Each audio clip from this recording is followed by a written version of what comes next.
Hi there, this is Iris from Inlux Solar. Welcome to our class of solar streetlights.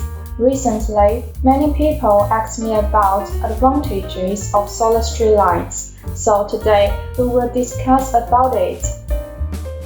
First, solar streetlights do not need to be connected to grid system, so you don't need to pay any electrical bills.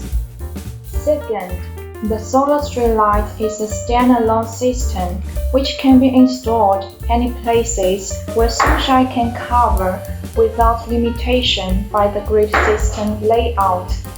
Third, the traditional light uses AC voltage, which is at risk of getting electrical shock if any misoperations. Instead, solar streetlights use DC voltage, which is safer. Fourth, it is quite easy to install solar streetlights. That is because all the orders have been set in advance. With easy wiring, it can automatically work. Next, solar streetlights do not need to be connected to grid system.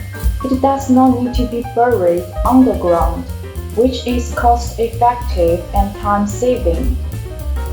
Next, electricity produced from solar panels is green power and non-pollutive, which makes the world more environmentally friendly. That's all for today's class. Let's guess what is the next episode topic. See you next time!